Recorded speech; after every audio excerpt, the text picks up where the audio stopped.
दोस्तों एग्जाम मित्र में एक बार फिर से आपका स्वागत है। आशा करता हूँ आप सभी अच्छे होंगे। दोस्तों इस वीडियो में हम बात करेंगे एम्स, बीएससी नर्सिंग और पैरामेडिकल के OBC, EWS, SC, ST candidate से रिलेटेड जो आपके सर्टिफिकेट से रिलेटेड जो इशू है कि सर कब से कब तक का बनना होना चाहिए तो ही हम रिजर्वेशन का फ़ायदा ले पाएंगे।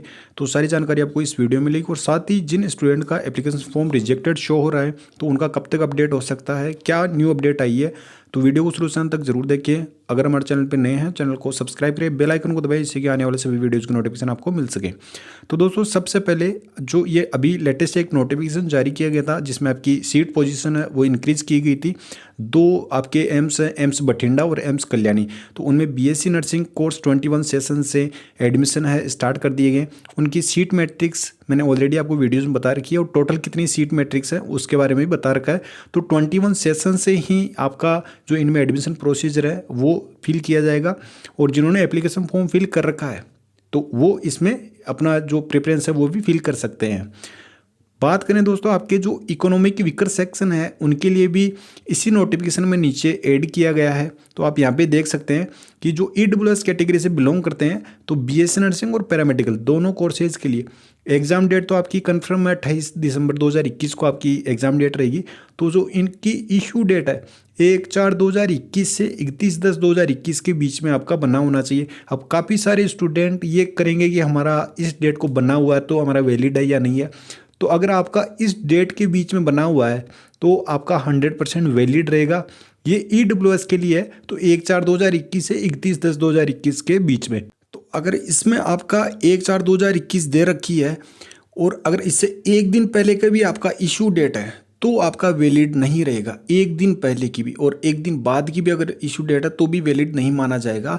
जो डेट दे रखी है ईडब्ल्यूएस कैंडिडेट के लिए, बीएससी नर्सिंग और पैरामेडिकल के लिए ये डेट होनी चाहिए आपकी ईडब्ल्यूएस की जो सर्टिफिकेट डेट है वो इशू डेट। और सर्टिफिकेट स्टेट का नहीं चलेगा दोस्तों, आपको सेंट्रल का आपका कैटेगरी सर्टिफिकेट होता है, चाहे ईडब्ल्यूएस का हो, ओबीसी का हो, एससी एसटी का हो, आपका सभी कैटेगरीज का सेंट्रल का आपका सर्टिफिकेट बना होना चाहिए। स्टेट का बिल्कुल भी वैलिड नहीं रहेगा। तो ये तो बात होगी दोस्तों आपके ईडब्ल्यूएस कैटेगरी के लिए। अब ओबीसी की बात करें तो ओबीसी की दोस्तों आपको पहले इसकी डेट दे रखी थी तो आप यहाँ पे डेट देख सकते हैं। बीएससी नर्सिंग और पैरामेडिकल के लिए एंट्रेंस एग्जाम आपका बिल्कुल फिक्स है, आपका 28 दिसंबर 2021 को एक्सटेंड होने के न के बराबर चांसेस हैं।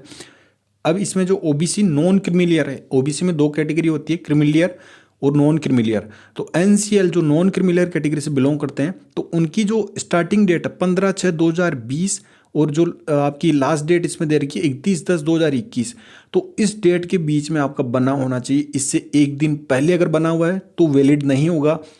अगर एक दिन बाद का बना हुआ है, सपोज डेट की 31/10/2021 दे रखा है, तो आप 1/11/2021 का भी बना हुआ होगा तो वो वैलिड नहीं माना जाएगा। वैलिड केवल इसी डेट में बना हुआ है वही माना जाएगा। तो ये ओबीसी की हो गई दोस्तों। और ओबीसी के लिए भी एनसीएल का आपका सेंट्रल का सर्टिफिकेट होना चाहिए, स्टेट लेवल का सर्टिफिकेट इसमें वैलिड नहीं माना जाएगा। एससी एसटी के लिए कोई भी डेट नहीं दे रखी है, अगर आपका पहले बना हुआ है तो भी वैलिड रहेगा और बाद में बना हुआ है तो भी वैलिड माना जाएगा। कोई भी डेट इसमें नहीं दे रखी है, केवल आपका सेंट्रल का आपका बना होना चाहिए, स्टेट का आपका एससी एसटी ओबीसी और जो ईडब्ल्यूएस कैटेगरी है तो उनके लिए केवल सेंट्रल का ही मान्य होगा। अब बात करते हैं कि जिन कैंडिडेट ने अपनी कैटेगरी एप्लीकेशन फॉर्म में सपोज दैट कि उन्होंने ईडब्ल्यूएस फिल कर रखी है, ईडब्ल्यूएस या ओबीसी फिल कर रखी है, एग्जाम्पल के तौर पे समझ लेते हैं कि ओबीसी कैटेगरी उन्होंने फिल कर रखी है लेकिन उनके पास जो कैटेगरी सर्टिफिकेट है वो इस डेट के बीच में बना हुआ नहीं है, या तो इससे पहले बना हुआ है या इसके बाद में बना हुआ है, तो उन कैंडिडेट का क्या होगा? तो दोस्तों उनका जो एप्लीकेशन फॉर्म है रिजेक्ट नहीं होगा, एडमिट कार्ड भी इशू होगा, एग्जाम भी दे सकते हैं। अगर उनका सिलेक्शन हो जाता है तो उनको फिर इस कैटेगरी में कंसीडर नहीं किया जाएगा, उन्हें जनरल कैटेगरी में कंसीडर किया जाएगा और जनरल कैटेगरी में जो कट ऑफ रहेगी उसी बेसिस पे ही उनकी कट ऑफ मानी जाएगी और उसी आधार पे ही उनको एडमिशन मिलेगा। तो उनको ना तो उनका एप्लीकेशन फॉर्म कैंसिल होगा, ना ही उनका कुछ और जो आपकी चांसेस रहते हैं कि काफ़ी सारे स्टूडेंट के कि सर हमारा एप्लीकेशन फॉर्म कैंसिल तो नहीं जाएगा। तो आपने चाहे कोई सी भी कैटेगरी मेंशन कर रखी हो और आपके अगर वो सर्टिफिकेट नहीं है तो आपको एडमिशन तो मिलेगा लेकिन जनरल कैटेगरी में आपको कंसीडर किया जाएगा, चाहे आप एससी एसटी ओबीसी या ईडब्ल्यूएस किसी भी कैटेगरी से हो। अगर आप एडमिशन के टाइम पे आप नहीं करवा पाते, काउंसलिंग के टाइम पे सर्टिफिकेट सबमिट, तो आपको जनरल में काउंट किया जाएगा। अब बात करते हैं दोस्तों कि जिन कैंडिडेट का एप्लीकेशन फॉर्म रिजेक्ट शो हो रहा है तो उनका अपडेट कब तक होगा। तो दोस्तों एम्स की तरफ से कोई भी ऑफिशियल अपडेट नहीं आई है। मैंने भी काफ़ी सारे मेल किए हैं एम्स को, कॉल भी किया है, लेकिन कोई भी रेस्पॉन्स उनकी तरफ से नहीं आया है। कुछ एक स्टूडेंट को मेल का रेस्पॉन्स दिया गया है जिसमें उनको कहा गया है कि आपका एडमिट कार्ड से पहले जो स्टेटस है वो अपडेट कर दिया जाएगा। तो आपको चिंतित होने की आवश्यकता नहीं है। मैं समझ सकता हूँ कि आप पैनिक हो रहे हो, आप स्टडी भी नहीं कर पा रहे हो, और ये लाजमी भी है क्योंकि ये सिचुएशन लास्ट में जाके एम्स के द्वारा ये इस तरीके का जो कंसर्न किया गया है, सिचुएशन खड़ी की गई है स्टूडेंट्स के सामने, तो ये बिल्कुल भी सही नहीं है। लेकिन कर भी क्या सकते हैं, कुछ और ऑप्शन नहीं है वेट करने के अलावा। तो वेट कर सकते हैं और 20 दिसंबर को आपका स्टेटस है वो शो हो जाएगा।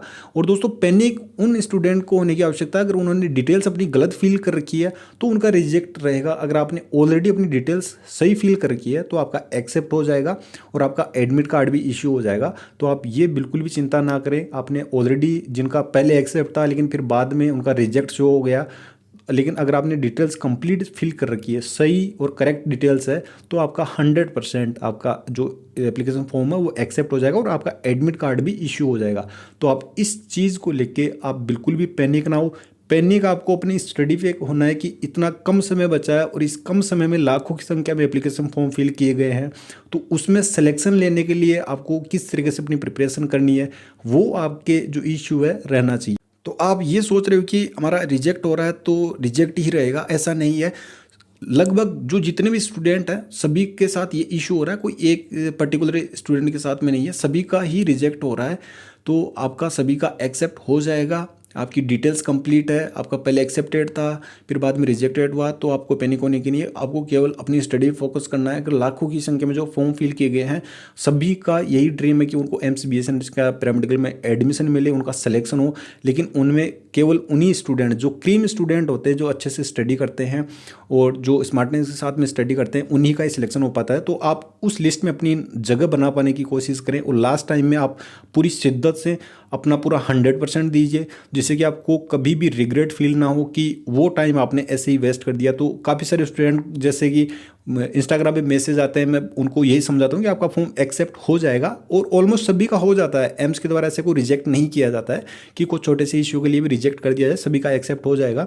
तो आपको अपना पूरा फोकस अपनी स्टडी पे रखना है। कंसर्न आपका सिलेक्शन होना चाहिए कि आपको सिलेक्शन किस तरीके से लेना है, ना कि आपका जो फॉर्म है। तो फॉर्म तो आपका वैसे ही एक्सेप्ट हो जाना है और सभी का हो जाएगा, बस आपकी डिटेल्स आपने कंप्लीट सही फिल कर रखी हो। तो दोस्तों जो लास्ट टाइम ड्यूरेशन है इसमें अगर आप स्मार्टनेस के साथ में स्टडी करेंगे तो सिलेक्शन ले जाएंगे, अदरवाइज आप फिर रिग्रेट फील करते रहेंगे।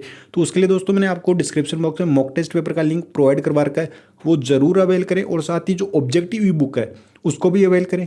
सबसे इंपॉर्टेंट ये दोनों चीज़ है, अगर आपने इन दोनों को अच्छे से फॉलो कर लिया तो BSc नर्सिंग या पैरामेडिकल में अपना सिलेक्शन है वो आप ले जाएंगे। जो डिस्क्रिप्शन बॉक्स में लिंक दिया गया उस पर आपको सिंपली क्लिक करना है। आपको मॉक टेस्ट का भी लिंक दिया गया है, 5 सेट का भी है, 10 सेट का भी है। इंग्लिश का 5 सेट का ही है और हिंदी में आपको 10 सेट पेपर का भी दिया गया है। तो ये ज़रूर अवेल करें, काफ़ी इंपॉर्टेंट क्वेश्चन इसमें कंपाइल किए गए हैं।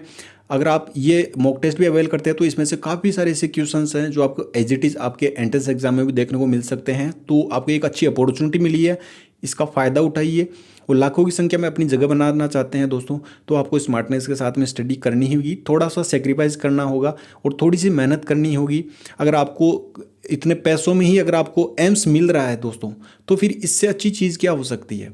तो आप ये मॉक टेस्ट पेपर और आपको जो ऑब्जेक्टिव ई बुक दी गई दोनों अवेल करें। अवेल करने की दोनों प्रोसेस बिल्कुल सेम है। बाय नाउ पे आपको सिंपली क्लिक करना है, अपनी डिटेल्स फिल करनी है। डिटेल्स में अपना नाम और अपनी एक्टिव ईमेल आईडी आपकी एक्टिव होनी चाहिए, जिसके पासवर्ड आपके पास में हो। कॉन्टैक्ट डिटेल्स नेक्स्ट पे क्लिक करना है और अब नेक्स्ट पे क्लिक करने के बाद में आपको पेमेंट के लिए पूछा जाएगा। PhonePe, Paytm, debit card, credit card, net banking, जो भी मोड हो उसे पेमेंट कर सकते हैं। पेमेंट कन्फर्मेशन के बाद में आपको डाउनलोड फाइल का ऑप्शन आएगा, वहाँ से फाइल को डाउनलोड करना और उस फाइल में आपको सारे के सारे जो मॉक टेस्ट पेपर है उनके लिंक अवेलेबल रहेंगे। जो भी मॉक टेस्ट देना हो उसके लिंक को कॉपी करना है, अपने ब्राउजर में पेस्ट करना है। ब्राउजर चाहे क्रोम हो या मोजिला हो, ओपेरा में कोई भी हो, उसमें आप पेस्ट कर सकते हैं। आपका जो मॉक टेस्ट है वो स्टार्ट हो जाएगा। अगर आप पेमेंट कन्फर्मेशन के तुरंत बाद फाइल डाउनलोड नहीं कर पाते हैं तो जो ईमेल आपने यहाँ पे फिल की है, यहाँ पे भी आपको एक मेल आएगा पेमेंट कन्फर्मेशन के तुरंत बाद, तो उसमें भी आपको डाउनलोड फाइल का ऑप्शन आएगा, वहाँ से फाइल को डाउनलोड कर सकते हैं। इसी तरीके से जो ऑब्जेक्टिव ई बुक है जो आपके कंप्लीट सिलेबस बेस्ड है, 11th और 12th NCERT based English language में है ये, तो ये जरूर अवेल करें। दोनों को अगर आपने अच्छे से फॉलो कर लिया, बिल्कुल सेम प्रोसेस है। आपको बाय नाउ पे क्लिक करना, पेमेंट कंफर्म करना है, डाउनलोड फाइल ऑप्शन आएगा, वहाँ से फाइल को डाउनलोड कर लेना है। कोई भी डाउट हो, कोई भी इशू कमेंट बॉक्स में पूछ सकते हैं। इंस्टाग्राम फॉलो करके वहाँ से भी जानकारी ले सकते हैं। इंस्टाग्राम का लिंक आपको डिस्क्रिप्शन बॉक्स में दिया गया है। तो दोस्तों लास्ट टाइम ड्यूरेशन में अच्छे से स्टडी करें, एम्स में सिलेक्शन लें, बीएससी नर्सिंग या पैरामेडिकल में दोनों की अगर आप प्रिपरेशन कर रहे हो तो दोनों के लिए काफ़ी यूजफुल है। और आप एप्लीकेशन फॉर्म की बिल्कुल भी चिंता ना करें, एप्लीकेशन फॉर्म सभी का एक्सेप्ट हो जाएगा। आप बस अपनी स्टडी पे फोकस करें। आप ये एप्लीकेशन फॉर्म के चक्कर में अपनी स्टडी पे फोकस नहीं कर पा रहे हैं तो आपको ये वाला रिग्रेट बाद में जरूर फील होगा कि आपने वो टाइम है वो ऐसे ही वेस्ट कर दिया, लेकिन आपका एप्लीकेशन फॉर्म जरूर एक्सेप्ट होगा, एडमिट कार्ड भी इशू होगा। तो मिलते हैं दोस्तों नेक्स्ट न्यू वीडियो में नेक्स्ट न्यू अपडेट के साथ में। धन्यवाद। जय हिंद, जय भारत।